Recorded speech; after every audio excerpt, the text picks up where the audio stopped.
Bueno, ya me decía Oscar si me parecía eh, conveniente hacer un break, y me parece que no, yo creo que mejor seguimos en caliente como estamos, y además, si no, los breaks siempre pueden provocar una dispersión. Si no estamos cansados, yo digo, sigamos, no es demasiado lo que quiero decir. Bueno, primero, felicitarlos por la idea. Yo creo que con esto voy a concluir, pues empiezo por el final, ¿sí? O lo contrario que decía Carreo, que nada, que siempre conviene empezar por el principio, yo empiezo por el final, y vuelvo después al final. Y creo que estas son las cosas que hay que hacer en este tiempo. Y no bajar los brazos, no tener miedo de seguir pensando con libertad y ver qué hacemos. Este es el desafío. Bueno, pero les voy a decir algunas cosas que estuve anotando. Estuve mirando, no buscaba llamados en el teléfono cuando los miraba, sino información. No encontré nada de lo que buscaba, así que no tenemos que arreglar con lo que nos cuenta. Eh, lo que yo percibo como primera aproximación es que, como siempre ocurre en el terreno del derecho, eh, lo que tenemos es un debate sobre el lenguaje. O sea, todo esto empieza por el y esto fue lo que a mí me empezó a urgir cuando me encontré con, con esto de si son humanos o no son recursos, que como dijo Carla, creo, la realidad fue un editorial de una vieja revista que yo dirigía y se llamaba Relaciones Laborales y Seguridad Social, y después, por consejo de algunos amigos, lo transformé en un libro con otros 4 artículos más. El título del libro en realidad iba a ser Pensando en las personas que trabajan, y Ricardo Monner Sanz, que falleció hace algún tiempo, me dijo, pero tenés un título mejor. O sea, la idea del título del libro no fue mía, fue de Ricardo. El título originario mío era Pensando en las personas que trabajan, y entre paréntesis, porque si son humanos no son recursos. Me dijo, no, es al revés, el título es ese. Así quedó por eso. Valga también como homenaje a este luchador por el Estado de Derecho, ¿no? Porque Ricardo fue eso. No se puede enojar con él por algunas cosas, pero fue un hombre de un coraje cívico a prueba de todo. ¿Por qué digo el tema del lenguaje? Porque venimos con algún acento, casi sin darnos cuenta, en el uso de palabras con las que nos hemos familiarizado y que nos parece normal para referirnos a la vida de las personas que trabajan.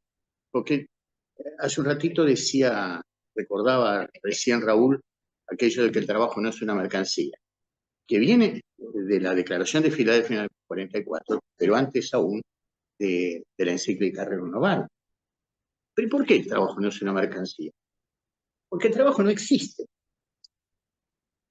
¿Alguien vio trabajo alguna vez? No. Lo que hay son personas que trabajan. El trabajo es una objetivación de un quehacer humano, pero que es una ficción. Existen las personas que trabajan y los productos de ese quehacer que es trabajar. Por eso el trabajo no es una mercancía. Porque es inseparable de la persona que lo ejecuta. Y cualquiera sea la forma que lo haga, autónomo, dependiente, pasante, becario, como lo quieran, colaborador, como lo quieran llamar. Después vemos qué hacemos con eso. Y de eso también nos olvidamos. Y en la vida cotidiana nos encontramos, y esto lo digo en el prólogo de la segunda edición, con que hasta el OIT cayó en la trampa del lenguaje. Cuando habla del mercado de trabajo y tienen convenios sobre los recursos humanos. Y en la declaración del centenario se habla de mercado de trabajo. Por suerte no incluyeron lo de recursos humanos. Y lo dicen con una naturalidad tal que a todos les parece bien. Algún colega me dijo, bueno, y si no lo llamás mercado de trabajo, ¿cómo lo llaman? No lo llamen de ninguna manera. No hablemos de lo que no existe. No existe mercado de trabajo. O sea, llamémoslo correctamente, mercado de trabajadores. Le puse el título ese a algún artículo. Porque de eso se trata, que no será un tema de compra-venta. Bueno, es un mercado de trabajadores, quieren llamarlo así, bueno, sincérenlo. Algunos lo siguen creyendo, y de hecho así se comporta. Pero incluso empleo, convenio varios del OIT, el convenio 111 sobre el empleo y la igualdad de oportunidades en el empleo y la ocupación. Empleo, empleo es uso. Empleo es uso. Compren cualquier aparatito, ahora ya no, porque cuando queremos saber cómo funciona nos fijamos en internet. Pero los aparatitos antes venían con un manual de instrucciones, que era modo de empleo. ¿No? Modo de empleo. Y nos quedamos con esto, y nos parece que ¿qué es el empleo? Bueno, es la posibilidad de trabajar. ¿Qué quiere decir de ser usado? Es eso. Empleado. ¿Eh? Empleado. La palabra empleado. Empleado es usado. Esta extensión del lenguaje material a la vida de las personas es lo que ha terminado deshumanizando incluso nuestra disciplina. Hay una cierta deshumanización que empieza por el lenguaje. Y la consecuencia de esa deshumanización es que se lo trata deshumanamente. Se lo piensa entonces otra vez como recurso. O sea, si son cosas, bueno, vayamos pensando en la respuesta de las cosas. Por ejemplo, abaratar a los trabajadores para que se los contrate más. Esta es la lógica de la llamada flexibilización o degradación de las condiciones de trabajo. Voy a hacer algún comentario al final. Pero ahora tenemos una palabra que me parece que es la palabra en torno de la cual debería girar esta reflexión,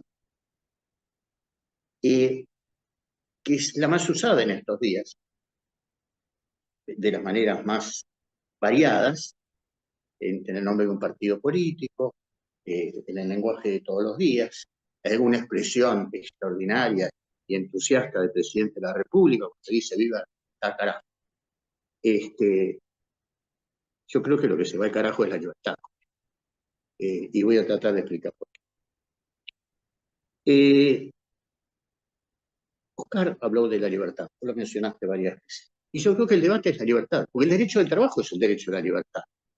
El derecho del trabajo es el derecho a la libertad. Libertad de los que no tienen la posibilidad de elegir entre trabajar y no hacer, y que entrega libertad a cambio de salario. O sea, por eso es el derecho de la libertad, por eso es la respuesta. Después vuelvo sobre esto. Pero ¿qué tenemos ahora en nombre de la libertad? Tiene un partido que se llama el Partido de la Libertad, o la Libertad Avanza, o algo así, que se dicen libertarios. Antes los libertarios eran los anarquistas. Antes los libertarios eran los anarquistas. Siguen siendo. En el diccionario la palabra libertarios, sinónimo de anarquista. Pero el presidente fue más allá. No lo dijo ahora, lo dijo antes. Y este discurso está siendo recibido muy bien en ciertos ámbitos europeos, los mismos que dieron la respuesta de lo que acaba de pasar. Que no es una tragedia, es una señal. Ojo con esto. Acá pensar en Europa no es una tragedia, es una señal de los tiempos que estamos viviendo y habrá que pensar cómo se responde. Que no es un problema de si después Macron llama a elecciones y ganan o ganan los socialistas. Esto es coyuntural. Lo importante es qué significa esto, de qué estamos hablando. Y estamos hablando en lo profundo de malversación, de usurpación y malversación del lenguaje. ¿Qué dice el presidente? Yo creo que es un pensamiento, entre comillas, filosófico porque define acción y explica también el debate que tenemos ahora en la ley de bases, ese capitulito de lo que quedó de esa. Él dice dos cosas claves para entender lo que está pasando aquí y proyectado sobre el mundo del trabajo. Aquí, en esto, en nuestra coyuntura, y proyectado sobre los debates europeos sobre el mundo del trabajo. Él dice, la igualdad es enemigo de la libertad. Primera observación. La igualdad es enemiga de la libertad. Y dice algo más de lo que hablaron. La justicia social es una aberración. Y su tercera afirmación es que él se define como anarcocapitalista. Bueno, ese es el debate. Ahí está el planteo de todo lo que nos está pasando en estos días. ¿Por qué? Porque en nombre de esto se plantea una reforma laboral llamada modernización de las relaciones laborales. Hablan de la modernización. Yo creo que es la cuarta o la quinta modernización de la que oigo hablar en estos tiempos. Desde Menem para acá se hablaba de modernización. Y siempre con la misma característica. Y yo creo que es correcto llamarlo modernización. En una oportunidad compartimos, porque no fue un debate, compartimos una entrevista en radio con Héctor Recalde, y yo dije, yo creo que esto es una verdadera modernización. Me miró como diciendo, ¿qué tomaste antes de mirar? Dije, sí, porque es modernización, y está dicho en estas tres cosas que dice. Es retrotraer a la civilización, a la sociedad, a los tiempos de la edad moderna. los tiempos previos a la Revolución Francesa, que se llamaba Edad Moderna. Empezó con el fin de la Edad Media y ya el descubrimiento de América, caída del Imperio Romano de Occidente, y la Revolución Francesa en 1789. ¿Cuál era el ideario de la Revolución Francesa? El ideario de la Revolución Francesa fue la respuesta a aquello de que la igualdad es enemigo de la libertad y que la justicia social es una aberración. Libertad, igualdad y fraternidad son inseparables. Son inseparables. Discutir este bloque de principios de organización de una sociedad es poner en cuestión todo lo que pasó de 1789 para acá. Por supuesto, el presidente va a decir que son socialistas. A mí me parecería muy bien que fueran socialistas, pero lamentablemente no son socialistas, son otra cosa, los que dicen algo contrario a lo que dice él. ¿Por qué digo que son inseparables? Porque la libertad sin igualdad es prepotencia. Y sin fraternidad es egoísmo. Pero la fraternidad, hoy, inicialmente fue la solidaridad, y es hoy la justicia social. ¿Qué es la justicia social? Que tampoco es un invento del marxismo. Yo recuerdo también, uno va acumulando años y va acumulando recuerdos. Y en un momento ya se olvida también de los recuerdos, quiere decir que acumuló demasiados años y debería tomar otro camino. Pero hace mucho, mucho tiempo, cuando la Asociación Argentina de Derecho al Trabajo, las mujeres no habían nacido ninguna, tal vez Diego, yo, la Asociación Argentina de Derecho al Trabajo hacía reuniones en el viejo Colegio de Abogados de la calle Montevideo. Recién después, sí, está en la base. Bueno, antes aún estuvo en Pasaje de Casa. Por eso, entendí. Y ahí se hacían las reuniones. Era un grupo chico en general. Y yo había habido un par de fallos sobre el daño moral, unas cosas. Entonces, es un debate y lo invitaron a exponer a Martínez Vivó. Y Cacho, que era un provocador, parecido también. Cuando murió Martínez Vivó, también el decano me mandó a hablar a la Recoleta para despedirlo en nombre de la facultad. No sabía qué decir, estaba lleno de milico, una situación bastante incómoda. Pero dije lo que podía decir, que era eso, ¿no? Que no tenía temor en decir lo que efectivamente pensaba. Y Martínez Vivó dijo en ese momento, yo estaba sentado al lado de Rodríguez Mancini, en ese programa.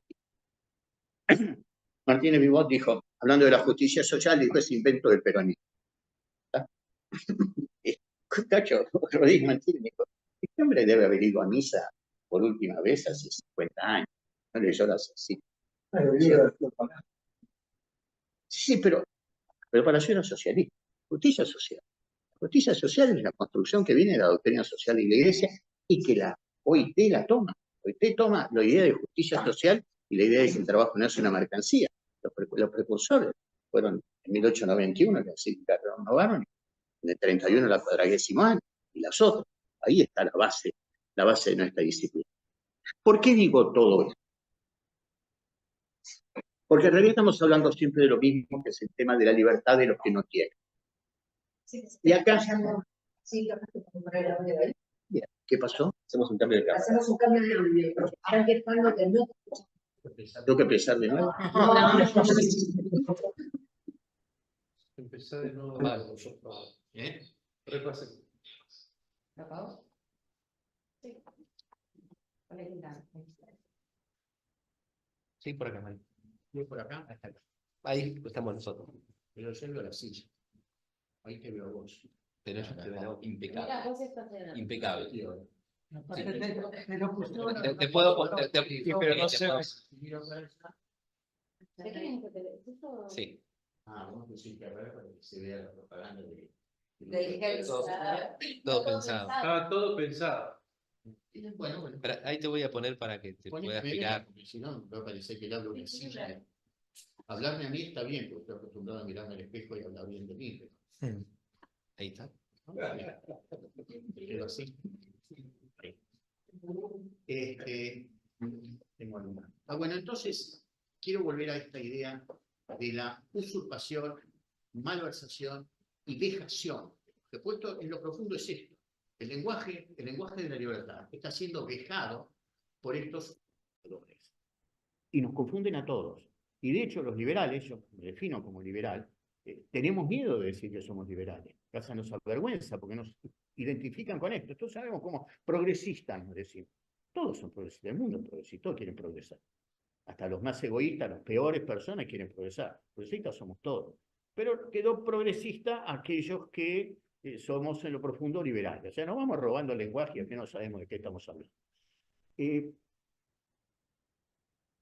es la libertad para este modelo? Si la igualdad es enemiga de la libertad y la justicia social es una aberración, y este hombre se define como anarcocapitalista y lo celebran todos los partidos de derecha europeos. La libertad no es la libertad. La libertad es propiedad para esta gente. Cada vez que hablan de la libertad, están hablando de la propiedad.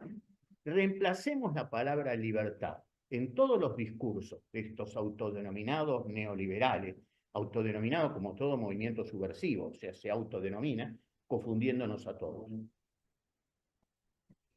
Tal vez empecemos a entender mejor cómo son las cosas. ¿Por qué se definen como anarcocapitalista? ¿Qué quiere decir anarcocapitalista?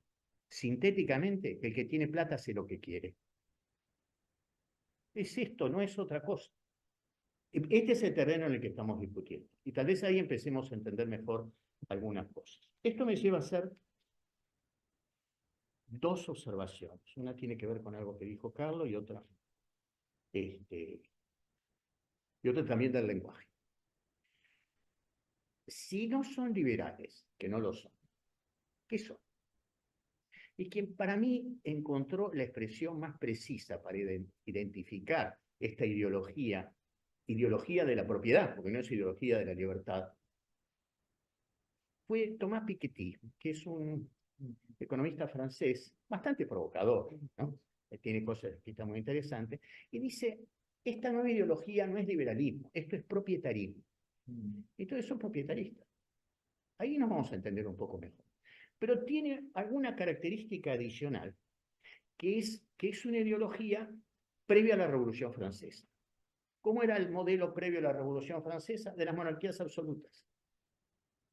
Monarquías absolutas. Pero además, un modelo en el que todo el poder estaba concentrado en varones. Eran los hombres. Sí, estaba Ana Bolena, aparecían algunas, pero el poder real, el poder económico, el poder político estaba en los hombres. Y se reproduce también esto también entre nosotros ahora. Esta masculinización del poder. No, pero hay mujeres muy poderosas que tienen actitudes masculinas. El jefe. El jefe. ¿Y qué hizo el jefe? ¿Qué hizo el jefe el 8 de marzo? Eliminó el salón de las mujeres, lo reemplazó por el salón de los próceres, y los próceres solo pueden ser varones. Es fantástico esto. O sea, pero ¿por qué esto? Porque ideológicamente es la ideología del siglo XVIII. El siglo XVIII funcionaba de esa manera. De los grandes emperadores, de las monarquías absolutas, y de la libertad de los que tienen. El que tiene hace lo que quiere. El que tiene hace lo que quiere. Y el que tenía hacía lo que quería. Bueno, eso terminó mal. Terminó mal para ellos, ¿no? Algunos perdieron la cabeza. Y algunos cuantos más. Recuperemos entonces el lenguaje de la libertad para nosotros, para los que no tienen, o para todos. Tenía una vez una frase inspirada en algún lugar que decía, el único egoísmo aceptable es aquel de desear que estén todos bien para sentirse uno mejor. Y me parece que es esto, en esto es lo que tenemos que pensar, después vemos cómo lo hacemos. Terminó diciendo qué hacer, como Lenin, ¿no? Tiene ciertas influencias marxistas-leninistas. Eso es un absurdo de mierda de lo que habla el presidente. ¿Qué es la libertad? ¿Qué es la libertad que sea común a todos, ¿no?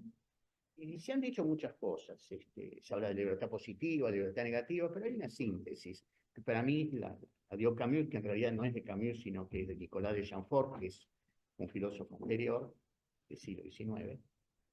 Dice, la libertad es la posibilidad de elegir, la posibilidad de decir que no. Es simplemente la posibilidad de decir que no. Y Y esto, vuelvo a decirlo, lo he escrito varias veces, esto explica la existencia misma del derecho del trabajo. Es la posibilidad que tienes de decir que no, los que no tienen, los que no son propietarios, porque los ricos siempre pueden decir que sí o que no, y obligan a decir que sí o que no a los otros. Si obligan a decir que sí, no le permiten que digan que no. El derecho del trabajo viene a dar una respuesta a los que no pueden decir que no pueden elegir entre trabajar y no hacer, que tienen que subordinarse. ¿Miren lo que significa esto? Subordinarse. Si hay un subordinado y uno que manda y otro que obedece. No hay vuelta. Y que en este sistema político de la relación de trabajo, la relación no cambia nunca, el de abajo nunca llega arriba. Esto es, hay uno que manda y otro que obedece, y el que manda es siempre el mismo y el que obedece siempre el mismo.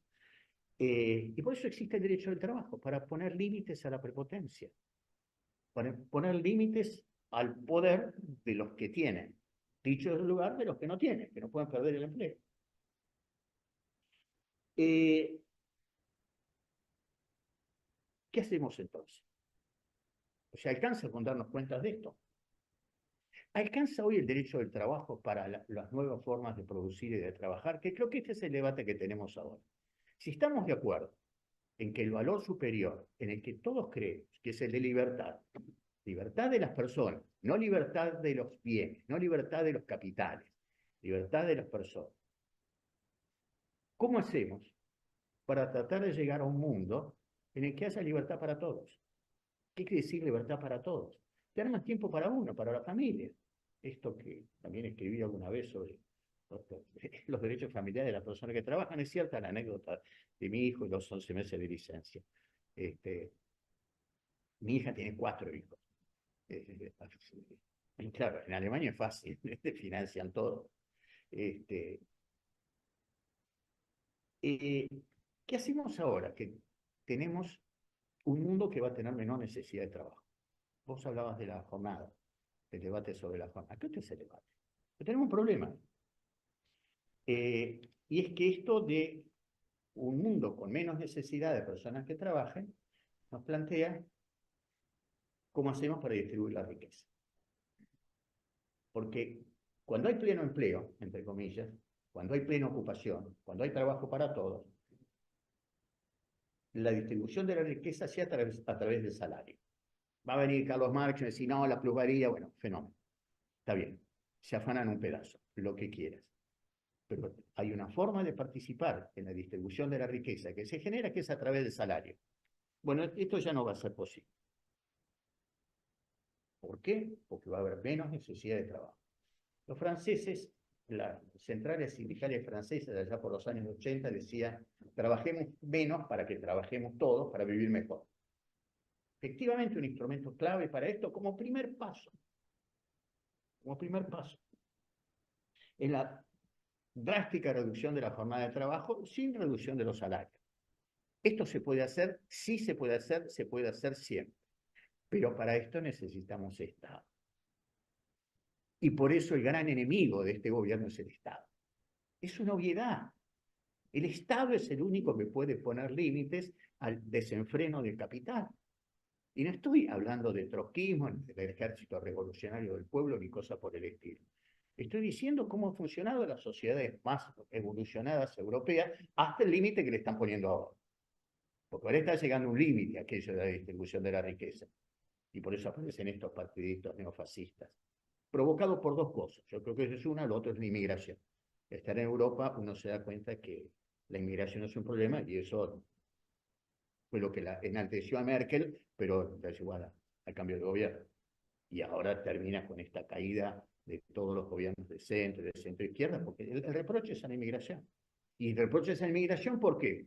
Porque no hay trabajo para todos. Y tampoco hay tanto dinero para distribuirlo tan fácilmente. Esto va a reclamar un replanteo global de la política fiscal, del rol del Estado, de los valores, etcétera, etcétera, etcétera. Entonces, lo malo de este momento es eso. Lo malo es que al no haber oportunidad de trabajar y de tener salario para todos, crece la pobreza y el que no tiene se la tendrá que rebuscar, como decía el presidente. Porque, insisto, yo lo menciono varias veces, recién porque nuestro debate actual es ese. O sea, el debate que tenemos ahora es el debate de las ideas que giran a partir de la libertad avanza. ¿Está? ¿Qué libertad? La propiedad avanza. Esto es muy claro. La propiedad avanza y caen las libertades de los que no tienen. El presidente ha dicho, nadie se muere de hambre, nadie se va a morir de hambre, siempre va a hacer algo para no morirse de hambre. Yo lo primero que se me ocurrió fue decirle, si sale de caño, ¿está? Pero no importa, porque está Patricia Bullrich que le va a poner un límite, mientras puedo, mientras puedo. Entonces, la respuesta tiene que ser una reducción de la jornada como primer paso y una compensación del salario a través del Estado. O sea, pues tampoco es cuestión de que pague un empleador por un trabajo que no le rinde tanto como necesita. O sea, esto de subsidiar el salario no estaría mal. Esta puede ser una buena discusión. ¿De dónde sale el dinero? De los impuestos. Es así de simple. O sea, el impuesto sobre qué? Sobre la generación de bienes y sobre las grandes ganancias, no sobre las grandes fortunas, sobre las ganancias cotidianas. Esto es una discusión que debería darse. Es fantástico porque en este contexto se discutió hace unos meses en el Congreso, antes del cambio de gobierno, un proyecto de reducción de la jornada de trabajo. La ley de jornada de trabajo es de 1929, va a cumplir 100 años. 48 horas, 8 horas diarias o 48 semanales con esta conjunción disyuntiva que tiene nuestra ley 11.544. Es de 1929, cuando los 3 8 tenían algún sentido. Faltaban los 8 peniques para comer.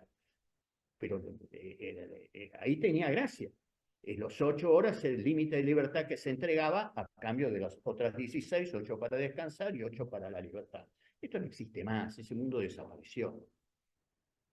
Primer paso, reducir la jornada. ¿Qué dijo el actual secretario de Trabajo? Porque curiosamente quienes lo defendieron en el Congreso fueron él y Omar Yassin, fueron los dos que fueron a representar al partido este de Macri, al PRO, en el Congreso. Omar Yassin también se opuso a la reducción de la jornada de trabajo, explicando lo que pudo, porque la verdad es que no es fácil encontrar argumentos. Pero el mejor argumento lo dio Julio Cordero, que no es ningún tonto. ¿Para qué quieren? ¿Para qué quieren? Fantástico. ¿Qué está diciendo? ¿Para qué quieren la libertad? ¿Para qué quieren libertad? ¿Está? ¿Te dan cuenta cómo no? Nos sentimos incómodos con esto, pero al final terminamos diciendo, ojo que los liberales somos nosotros. No nos roben el derecho a la libertad. La pregunta entonces, y con esto cierro, vuelvo a Diego, que dice, ¿qué hacer? Esto hay que hacer. Y por eso termino por donde empecé, y por eso empecé por donde quería terminar. Esto es lo único que podemos hacer en este momento. Juntarnos, provocar este tipo de encuentros, difundir este tipo de ideas, las mías o las de otro, pero sí este mecanismo de discusión de todo lo que nos dicen. Poner en cuestión el discurso del poder, porque es un discurso mentiroso, es un discurso de ladrones. ¿Por qué son ladrones? Porque se robaron y vejaron el lenguaje de la libertad. Y toda vejación es un delito. No se me ocurre otra cosa por ahora. Gracias.